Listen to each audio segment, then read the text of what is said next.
Olá, meus amigos! Muito bom estar com vocês aqui. Eu sei que vocês estão acostumados em assistir os nossos tios da Pontezinha, mas hoje nós temos um conteúdo bastante especial. Estou com a Evelyn aqui. Obrigado pela sua participação. Daqui a pouco eu vou explicar por que essa mulher de Deus está aqui conversando com a gente. Mas hoje nós queremos falar bastante com você, papai e mamãe. E eu sou pai e mãe também, então assim, é um assunto que tem feito muito assim, o meu joelho se dobrar, tocar o chão, porque nós vamos falar um pouco mais sobre esse comportamento, não só dos pais para com os filhos, mas esse mundo que a gente tem vivido. Com a pandemia também tem acelerado alguns processos. E a nossa ideia aqui, irmãos, é explicar para vocês, porque hoje nós estamos começando uma série, nesse mês, Setembro Amarelo, onde a gente fala sobre as emoções, intervenções sobre a questão do suicídio, saúde emocional, e às vezes a gente pensa que isso é só coisa de adulto, e não é. Então nós trouxemos aqui a Evelyn para conversar um pouco mais sobre isso, porque no próximo domingo nós queremos muito que você, pai e mãe, entenda a seriedade desse assunto. E como a gente passa por vários problemas, e nós como pais precisamos entender que os nossos filhos precisam ser assistidos principalmente pelos pais. Isso. A gente tem a tendência de terceirizar o trabalho, não só às vezes para a escola, mas também para a escola dominical, para a Pontezinha. E agora, mais do que nunca, eu acredito que é um papel fundamental nosso como pais de cuidar da nossa casa. Principalmente porque a maioria das pessoas já está voltando ao normal, a gente sabe que a pandemia não passou, mas nossos filhos não podem voltar à Pontezinha. Como é que a gente vai tratar agora como igreja? E você, pai e mãe, nesse cuidado de fato assim, bastante importante com o seu filho e com a sua filha. Mas Evelyn, obrigado por você estar aqui. Obrigada. Eu acho que é um assunto muito importante e eu queria começar assim, primeiro assim, se apresente para o pessoal conhecer um pouco mais você. Eu iria apresentar ela, mas eu ia falhar, então assim, se apresente um pouco. Eu sei que você faz parte da nossa igreja, da nossa comunidade, e como é que a gente pode conversar sobre esse assunto tão importante nos nossos dias. Eu sou psicóloga, especialista em infância e adolescência, né? E atendo crianças e adolescentes na faixa etária a partir dos 5 anos.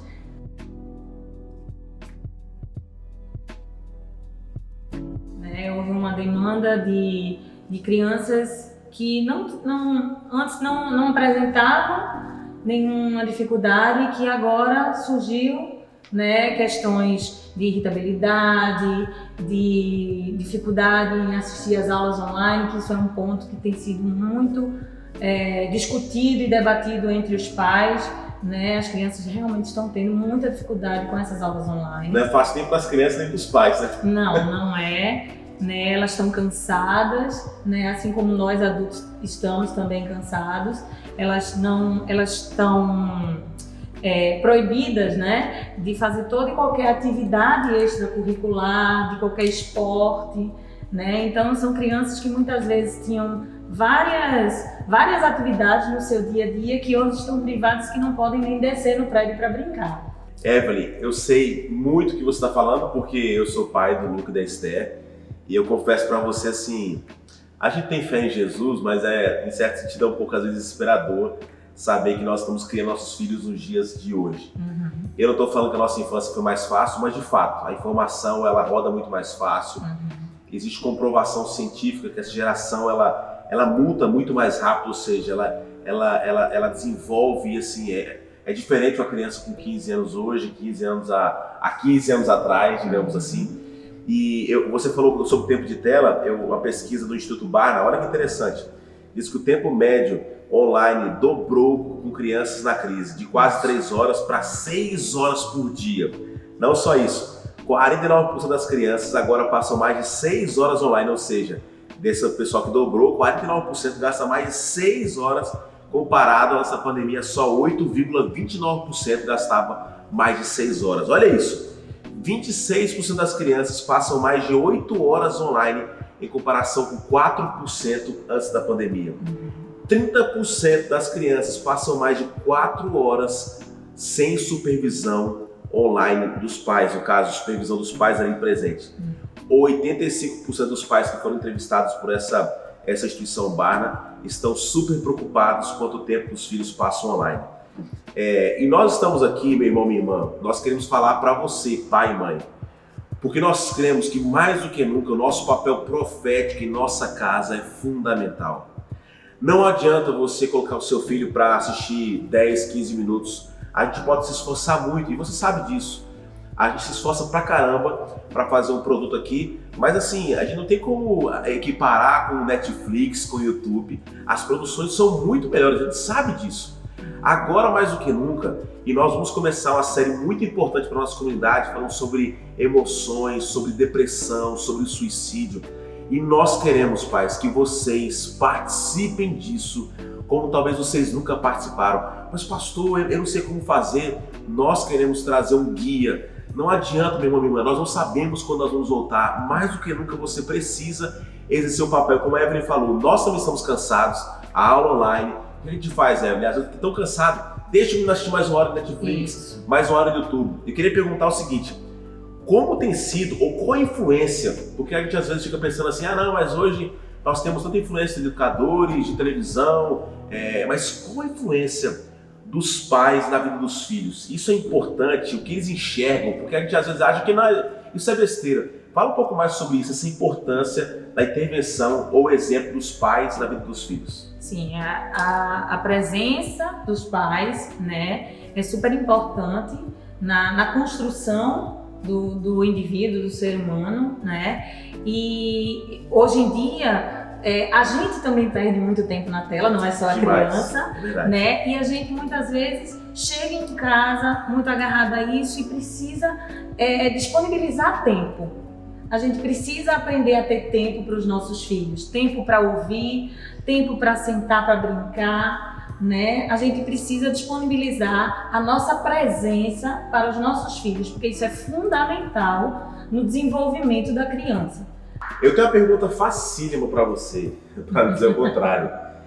Se nossos filhos precisam ficar em casa, a gente está nesse tempo de reclusão, como é que a gente faz, ou se tem alguma estratégia para a gente entretê-los de maneira saudável? Eu não sei, porque é um desafio. Eu tô falando isso para minha casa, mas eu acho que muita gente tem essa dúvida. Porque ele fala assim, tá bom, a gente tá com várias ideias legais, mas como é que a gente pode fazer isso acontecer?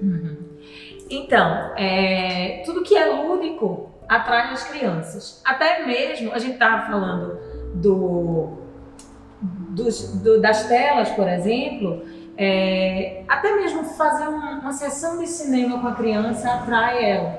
Assistir um filme com ela, né? A companhia. Então, às vezes, uma atividade de desenho, de pintura, um jogo, enfim, tem várias atividades que a gente pode criar com as crianças. Hoje em dia, a internet também tem um lado bom, que é ensinar muitas coisas, que a gente consegue ter acesso, né? Coisas fáceis, e fazer elas usarem a criatividade é algo muito bom também, né? Fazer elas criarem, né? Não só pegar o brinquedo pronto.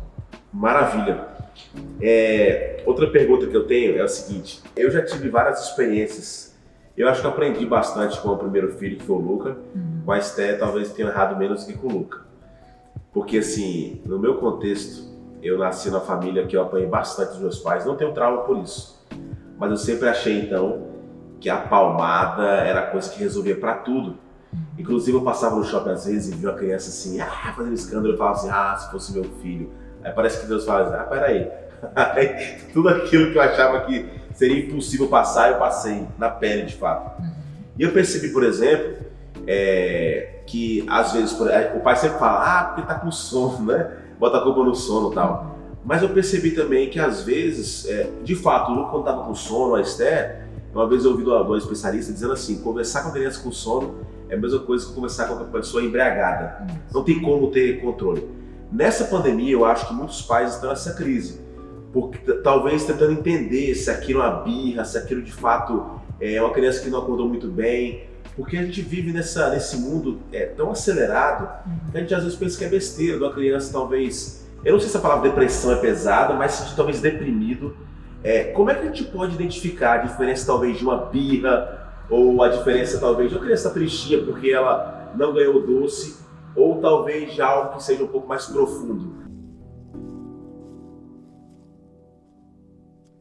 Então, é muito importante a gente observar o contexto das situações para que a gente exatamente consiga diferenciar aquilo que é uma birra, uma manha, daquilo que está querendo alertar a gente de alguma coisa, né? Então, por exemplo, excessos de irritabilidade, né? Falta de interesse naquilo que a própria criança gosta, né? A questão na dificuldade de concentração,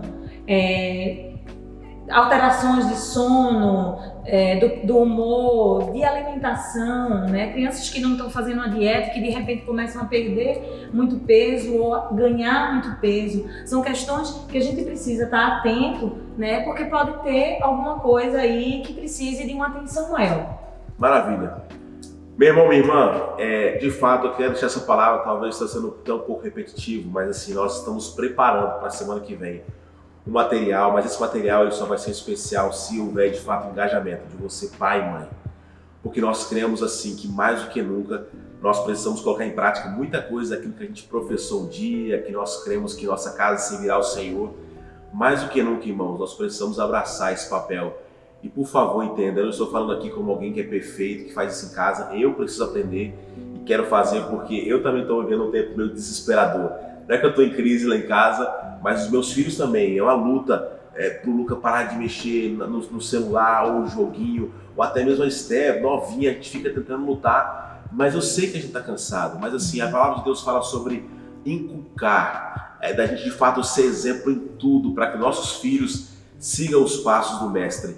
E o que nós queremos de fato assim, esse vídeo, esse momento aqui especial, nós não estamos tendo hoje nada especial, digamos assim, para as crianças, porque nós queremos parar para chamar a sua atenção. Durante essa semana nós vamos fazer algumas ativações e nós queremos muito que vocês abraçassem essa ideia, porque nós cremos que sim, nossos filhos pertencem ao Senhor, mas nós temos um papel fundamental, um papel principal na criação, no desenvolvimento, no exemplo da nossa casa para os nossos filhos, e eu creio que Deus tem o melhor para a nossa história. Nós somos a pontezinha, estamos empolgados, com saudade das nossas crianças de ter presencialmente, mas eu creio que esse tempo é um tempo de Deus, de fato, assim, chacoalhar para a gente ter mais do que nunca a seriedade de tratar sobre esse tema e outros temas que nós queremos que vocês se engajem em nome de Jesus. Obrigado, Evelyn, pela sua presença aqui. Obrigada a vocês. Com certeza vocês. que nós vamos aprender muito, trocar experiência. Que Deus te abençoe. Amém. Deus abençoe, meu irmão, minha irmã.